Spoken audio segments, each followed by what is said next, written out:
Hello, my dear students. I'm your physics teacher, Mr. Vrinder Singh, and now I am going to teach you linear momentum or momentum of the body.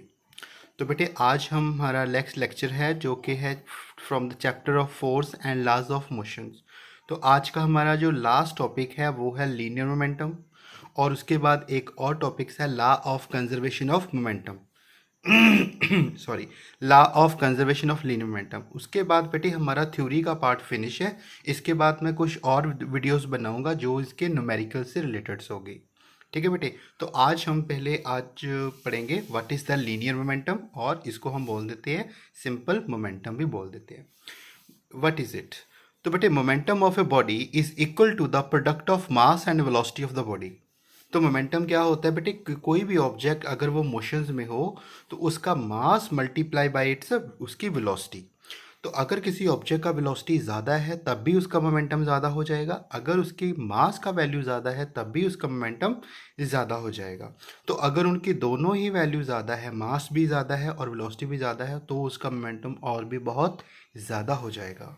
ठीक है, सो इसकी कुछ example के साथ हम ये आगे भी स्टडी करेंगे। तो डेफिनेशन क्या आएगा? Momentum is equal to product of mass and velocity. ठीक है, and momentum is represented by p vectors. आगे करते हैं study. So mathematically we can write it as p vector is equal to m v, where p is momentum and m is mass and v is the velocity of the object.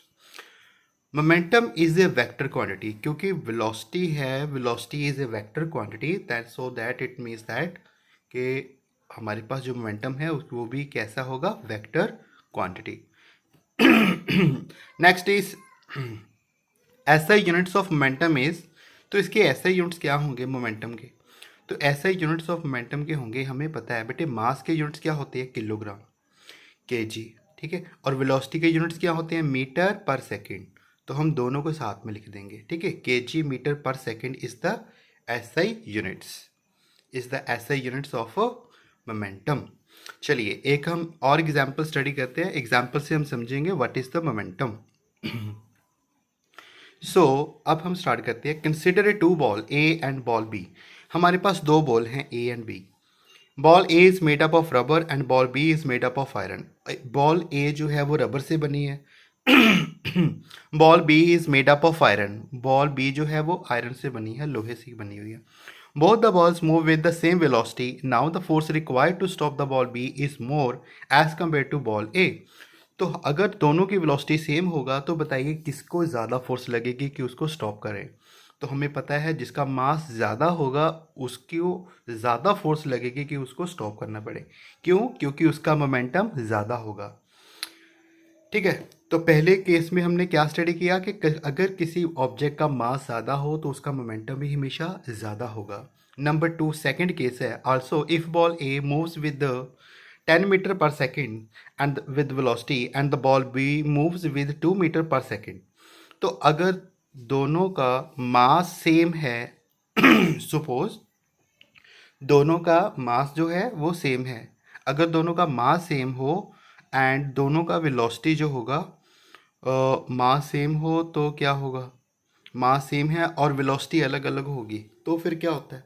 तो फिर हमारे पास ए की velocity है 10 metre और B का है 2 metre, तो जिसकी वेलोसिटी ज़्यादा होगी उसका मोमेंटम भी ज़्यादा होगा। So again the A ball A is more force required to stop the ball A as compared to ball, so that ball A has more momentum। तो जिसका velocity भी ज़्यादा होगा उसका momentum भी ज़्यादा होगा। तो इट मीन्स दैट मोमेंटम कौन से फैक्टर पे डिपेंड करता है बेटे? Momentum depends on mass and velocity, याद रखिए बेटे। नेक्स्ट स्टडी करते हैं हम कुछ और। सो लेट स्टार्ट, एक और टॉपिक करते हैं, that is S a unit of force. We know that it's also very important topic, that is SI unit of force क्या थे? Newton. We have already done this part, but I have few topics more and one important relations। वो relations हम है हमारे पास, relation between Newton and आइन, and this is also very important। 2 marks में ये question अक्सर एग्जाम में आ जाता है बेटे। So let's start। First of all, SI unit of force। SI unit of force is Newton। And we know that force is equal to ma according to Newton's second law। If mass is equal to 1 kg, अगर मास का value होता है 1 kg और acceleration के units क्या होते हैं बेटे, एक्सेलेरेशन के यूनिट होते हैं मीटर सेकेंड वर्ग स्क्वायर। तो इन दोनों यूनिट्स को अगर हम पुट करते हैं तो हमारे पास बनता है 1 kg मीटर सेकेंड वर्ग स्क्वायर। तो 1 किलोग्राम मीटर सेकेंड वर्ग स्क्वायर को हम क्या लिख लेते हैं, 1 न्यूटन भी लिख लेते हैं। ठीक है, so it means that 1 newton का वैल्यू किसके इज इक्वल टू होता है, 1 kg metre second inverse square के। एक हमारे पास बेटे ऐसे यूनिट्स होते हैं, एक और छोटे यूनिट्स होते हैं, उसको बोल देते हैं CGS unit, centimetre gram system gram second. ठीक है बेटे, तो ये यूनिट्स होते हैं स्मॉल यूनिट्स, जिसको हम बोल देते हैं CGS यूनिट्स ऑफ फोर्स, और वो होते हैं हमारे पास dyne. 1 dyne is equal to कितना होता है बेटे, 1 gram centimetre second inverse square. अब देखिए हमारे पास है 1 kg, 1 kg से स्मॉल यूनिट्स क्या होगा, 1 kg के छोटे यूनिट्स होते हैं ग्राम, मीटर से और छोटे यूनिट्स क्या होंगे, सेंटीमीटर, और सेकंड का तो ऑलरेडी वेरी स्मॉल है, सो सेकंड का सेम रहेगा, तो बाकी की वैल्यू को हमने स्मॉल में कन्वर्ट कर देते हैं। तो ये बन जाएगा हमारे पास CGS यूनिट ऑफ फोर्स, इसको हम बोल देते हैं 1 डाइन। और 1 डाइन का वैल्यू इज इक्वल टू कितना होता है, 1 gram centimetre second inverse square. ठीक है, तो नेक्स्ट ये दोनों रिलेशंस आपको, इनकी वैल्यूज को आपने याद रखना है बेटे। ठीक है, आगे ये एग्जाम में अक्सर क्वेश्चन आता है, this is also very important topic, ये वेरी इंपॉर्टेंट टॉपिक है बेटे। क्वेश्चंस में आ जाता है प्रूव दैट, ऐसा भी क्वेश्चन आ जाता है बेटे कि prove that 1 newton is equal to 10⁵ dyne. अगर ऐसा क्वेश्चन आ जाए कि prove that 1 newton is equal to 10⁵ dyne, तो आप इसके कैसे करेंगे, हम इसको इस रिलेशन से करेंगे। तो ये है रिलेशन किसका, न्यूटन और डाइन का रिलेशंस। So let's start. तो 1 न्यूटन का वैल्यू कितना होता है बेटे, 1 kilogram metre second inverse square. अब हमने इनको छोटे यूनिट्स में कन्वर्ट कर देना, क्योंकि न्यूटन की वैल्यू को हम किस में कन्वर्ट कर रहे हैं, डाइन में। तो 1 kg में कितने ग्राम्स होते हैं बेटे, 1000 ग्राम। 1 मीटर में कितने सेंटीमीटर्स होते हैं, 100 सेंटीमीटर, और सेकंड का तो सेम ही रहेगा बेटे। तो ये 1000 है, इसको 100 है, इसको मल्टीप्लाई कर दें तो हमारे पास 50 इंटू ग्राम सेंटीमीटर सेकेंड वर्ग स्क्वायर। आपको पता है 1 ग्राम सेंटीमीटर सेकेंड वर्ग स्क्वायर की वैल्यू किसके इज इक्वल टू होती है, डाइन के होती है। और हम 10 ये जो हमारे पास वैल्यू है ना 1 लाख वैल्यू, इसको हम इस फॉर्म में भी लिख सकते हैं 10⁵ डाइन। ठीक है, so you know that 1 dyne is equal to 1 gram centimetre second inverse square. तो बेटे ये जो रिलेशन हमने ड्राइव किया है, इसको भी आपने एक दो बार अपनी कॉपी के भी ऊपर भी लिख लेना है, और इसकी प्रैक्टिस भी करनी है रफ कॉपी के ऊपर 1-2 बार। ठीक है, ये क्वेश्चन 1 या 2 नंबर में एग्जाम में अक्सर आ जाता है। चलिए अब हम करते हैं द वेरी इंपॉर्टेंट टॉपिक, जो हमारे पास सबसे ज़्यादा इस बुक में इम्पॉर्टेंट टॉपिक है, that is law of conservation of momentum. अब हमको पता है कि ये टॉपिक जो है हमारी बुक का लास्ट टॉपिक है। इसके बाद हमने न्यूमेरिकल के ऊपर मैं वीडियोस बनाऊंगा और न्यूमेरिकल्स की प्रैक्टिस करेंगे।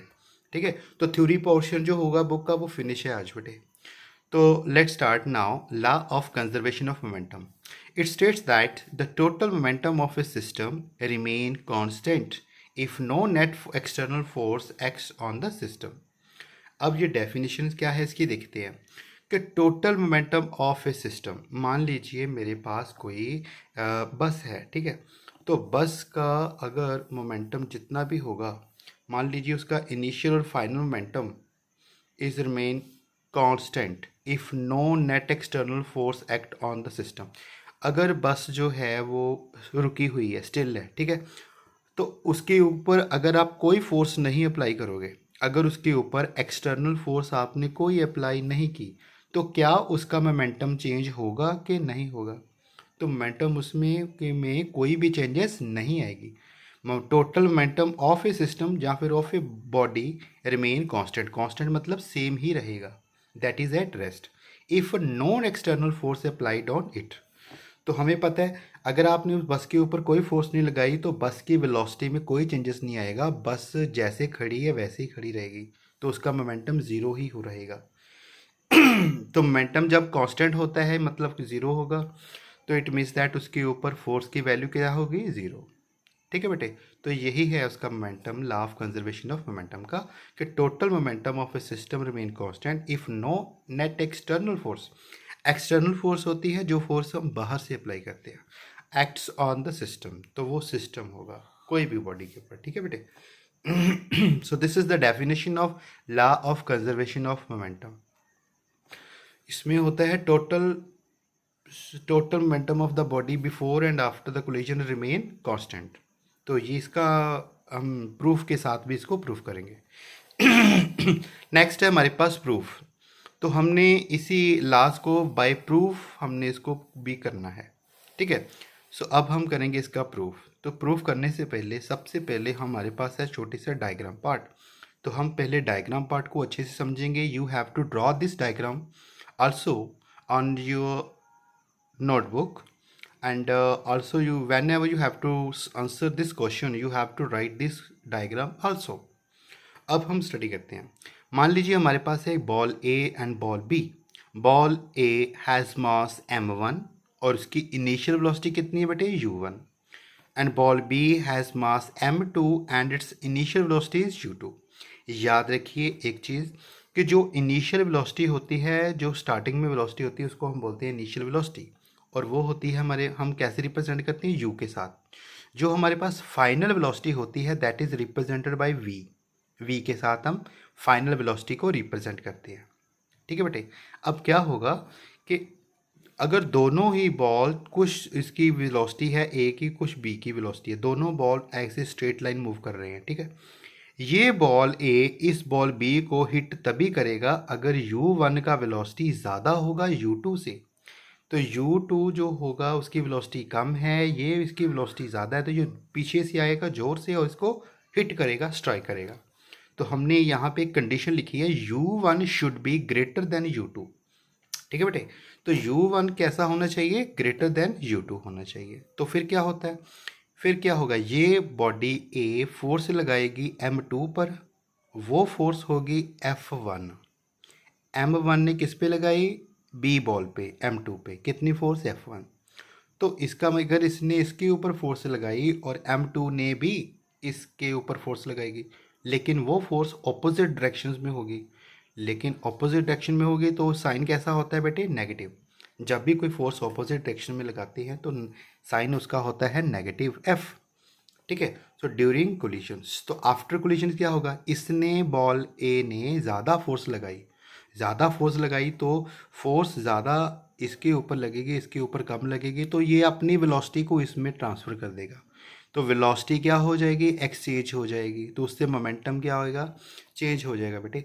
तो बॉडी बी जो होगी वो ज़्यादा वेलोसिटी के साथ आगे को मूव करेगी, और बॉडी ए ने क्योंकि ज़्यादा फोर्स लगा दी, उसने बॉल बी को ज़्यादा फोर्स लगा दी, आप अपनी वेलोसिटी उसकी कम हो जाएगी आफ्टर कोलिजन। तो बॉल ए की फाइनल वेलोसिटी कितनी बन गई, v1, और बॉल बी का फाइनल वेलोसिटी कितना बन गया, v2। तो आफ्टर कोलिजन जब जो इसको टक्कर लग गई, तो आफ्टर कोलिजन इसकी फाइनल वेलोसिटी क्या आ गई बेटे, v2 का वेलोसिटी ज़्यादा होगा, v2 is greater than v1। तो v2 का वेलोसिटी ज़्यादा है एज़ कम्पेयर टू v1। ठीक है। तो हमने देखा initial momentum this one is equal to the final momentum. ठीक है। आगे हम इसी चीज़ को हमने यहाँ पे थोड़ा थ्योरी पार्ट में एक्सप्लेन किया है बेटे। Let's see, consider a ball A and ball B of mass m1 m2 and moving with initial velocity u1 and u2। अब if u1 is greater than u2, क्योंकि अगर वेलोसिटी ज़्यादा होगी तभी उसको कोलिजन होगी। तो कोलिजन की ये क्या है, कंडीशन है बेटे, u1 should be greater than u2।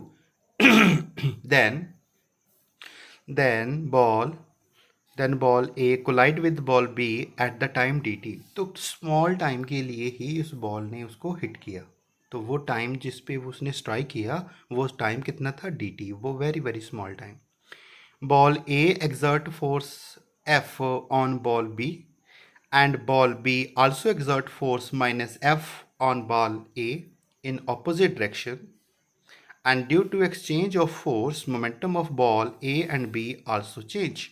The ball A moves with final velocity v1 and ball B moves with v2 after collision। तो क्या हुआ, टक्कर लगने से पहले, स्ट्राइक करने से पहले दोनों की वेलोसिटी कितनी थी, u1 एंड u2। तो स्ट्राइक होने के बाद उसकी फाइनल वेलोसिटी कितनी बन गई बेटे, v1 एंड v2। ठीक है, आगे हम पढ़ते हैं इसका थोड़ा सा theory part. Next, so next is next हमारे पास बेटे इनिशियल मोमेंटम ऑफ बॉल ए। तो स्टार्टिंग में उसका मोमेंटम क्या होता है, मोमेंटम होता है एक इनिशियल, ठीक है, जब उसने बिफोर कोलिजन, ठीक है। तो बॉल ए का मास था m1 और स्टार्टिंग का वेलोसिटी कितना था u1। So this is ball A का initial momentum and initial momentum of ball B का कितना था m2 और u2। Final momentum of the ball, final जब उस आफ्टर द कोलिजन वो वाली, तो उसमें कितना बन गया m1 and v1। Final momentum of ball B का कितना था m2 और v2। तो हमने देखा कि rate of change of momentum, तो मोमेंटम चेंज हो गया था बेटे, मोमेंटम चेंज हो गया था विद रिस्पेक्ट टू टाइम। जब भी हम कहते हैं ना rate of change of momentum, मतलब विद रिस्पेक्ट टू टाइम में कितना मोमेंटम चेंज आया। तो चेंज इन मोमेंटम को हम कैसे लिखते हैं, final momentum minus initial momentum, वो होता है चेंज इन मोमेंटम। तो चेंज इन मोमेंटम को हम कैसे लिखते हैं, final momentum minus initial momentum. तो ये फाइनल माइनस इनिशियल किसका, बॉडी ए का। पहले बॉल ए का कर लेंगे with respect to d t. तो हमें पता है, हमारे पास था न्यूटन का सेकंड लॉ। सेकंड लॉ के अकॉर्डिंग हम कहते थे कि force is directly proportional to the rate of change of momentum. तो हमारे पास जो होता था rate of force is directly proportional to होता था rate of change of momentum. तो इस ये सारा फैक्टर किसके इज इक्वल टू हो गया, फोर्स के। हमने इस इक्वेशन को नाम दे दिया 1, क्योंकि ये इक्वेशन 1 किसकी है, बॉल ए की। अब हम बॉल बी की बात करेंगे। Rate of change of momentum B ball is कितना आएगा, final minus initial at this one with respect to time d t. According to Newton second law हमें पता है कि फोर्स कितनी लगाई थी, बॉल बी ने जो बॉल ए पे फोर्स लगाई थी वो थी माइनस, नेगेटिव फोर्स। अगर वो नेगेटिव फोर्स है तो हम क्या करते हैं बेटे, नेगेटिव का साइन ख़त्म करने के लिए हम इस इक्वेशन को भी इंटरचेंज कर लेते हैं। अगर हम इंटरचेंज करेंगे तो m2 और u2 के आगे साइन है नेगेटिव, ये नेगेटिव है तो ये आगे चला जाएगा और ये पॉजिटिव है। ठीक है, तो हम क्या कहते हैं, यहाँ में से नेगेटिव साइन एक कॉमन बाहर ले लेते हैं। अगर हम नेगेटिव साइन बाहर कॉमन ले लें तो क्या होगा बेटे, ये नेगेटिव हो जाएगा और ये पॉजिटिव हो जाएगा। ठीक है, तो फिर क्या होगा कि ये नेगेटिव साइन जो होगा वो उसको हम बाहर लेने के बाद ये क्या बन जाएगा, साइन इंटरवल चेंज हो जाएगा बेटे। एफ के बाहर साइन है नेगेटिव, ये इसके ऊपर साइन है पॉजिटिव, इसके साइन ऊपर साइन कैसा है, नेगेटिव। अगर हम नेगेटिव साइन एक बाहर लें तो क्या होगा बेटे, नेगेटिव साइन रख लेते हैं तो ये m2 u2 आगे आ जाएगा और इसकी वैल्यू पीछे ले जाएंगे, उसकी आगे आ जाएगा माइनस। फिर ये माइनस माइनस को कॉमन होगा वो कैंसिल कर देंगे तो हमारे पास ये वैल्यू बन जाएगी। इस इक्वेशन को हमने नाम दे दिया इक्वेशन नंबर 2। अब हम ये इक्वेशन नंबर 1 और ये इक्वेशन नंबर 2 दोनों को क्या करेंगे, कंपेयरिंग इक्वेशन 1 एंड 2। तो कंपेयर करने के बाद हमारे पास क्या बनेगी इक्वेशंस, हमारे पास इक्वेशन बनेगा m1 v1 minus m2 u2 upon dt। ये था F1 और ये था F2। ठीक है बेटे, तो ये दोनों फोर्स को हम कंपेयर कर लेंगे। ये देखिए dt और dt दोनों साइड पे सेम पार्ट है तो ये कैंसिल हो जाएगा। कैंसिल हो जाने के बाद हमारे पास ऊपर का पार्ट ही बच जाएगा। तो हम क्या करेंगे, जो बेटे पॉजिटिव जो नेगेटिव है उसको अनदर साइड की तरफ हम ले जाएंगे। ये हमारे पास नेगेटिव है तो इसको नेगेटिव को उस साइड लेके गए तो ये बन जाएगा पॉजिटिव। ये भी नेगेटिव है तो इसको उधर लेके जाएंगे तो इसकी वैल्यू बन जाएगी पॉजिटिव। तो ये हमारा मोमेंटम था फाइनल मोमेंटम और ये था इनिशियल। तो हम इसको थोड़ा सा आगे लिख लेंगे, this one is initial momentum is equal to the final momentum. तो बेटे this is the proof of the law of conservation of linear momentum. तो हमारे पास लीनियर मोमेंटम का प्रूफ क्या था कि if the body have initial momentum is equal to the final momentum then the total system of the body is remain constant। ठीक है, total linear momentum of the body is remain constant। अब हमारे पास example, एक और example है वो आएगा recoil of gun. Recoil of gun क्या होता है बेटे, बिफोर फायरिंग द गन, हमें पता है कि जैसे ही before firing the gun and the bullet both are at rest, तो किसी भी गन को फायर करने से पहले उसके अंदर जो बुलेट होती है तो वो गन और bullet both are at rest है, ठीक है। तो रेस्ट पे है तो उनका मोमेंटम कितना होगा, ज़ीरो होगा। And after firing a gun bullets move forward and gun moves backward, जब हम बुलेट को फायर करते हैं फ्रॉम द गन तो गन मूव करती है पीछे को और बुलेट मूव करती है फॉरवर्ड डायरेक्शन को, ठीक है। And it's momentum is also zero after the firing. तो हमें पता है, देखिए अब हमने इनिशियल यहाँ पे निकाल रहे हैं रिकॉइल वेलोसिटी। तो this one is initial momentum, this one is the final momentum. ये मोमेंटम किसका था, बुलेट का, और ये मोमेंटम किसका था, गन का, ठीक है।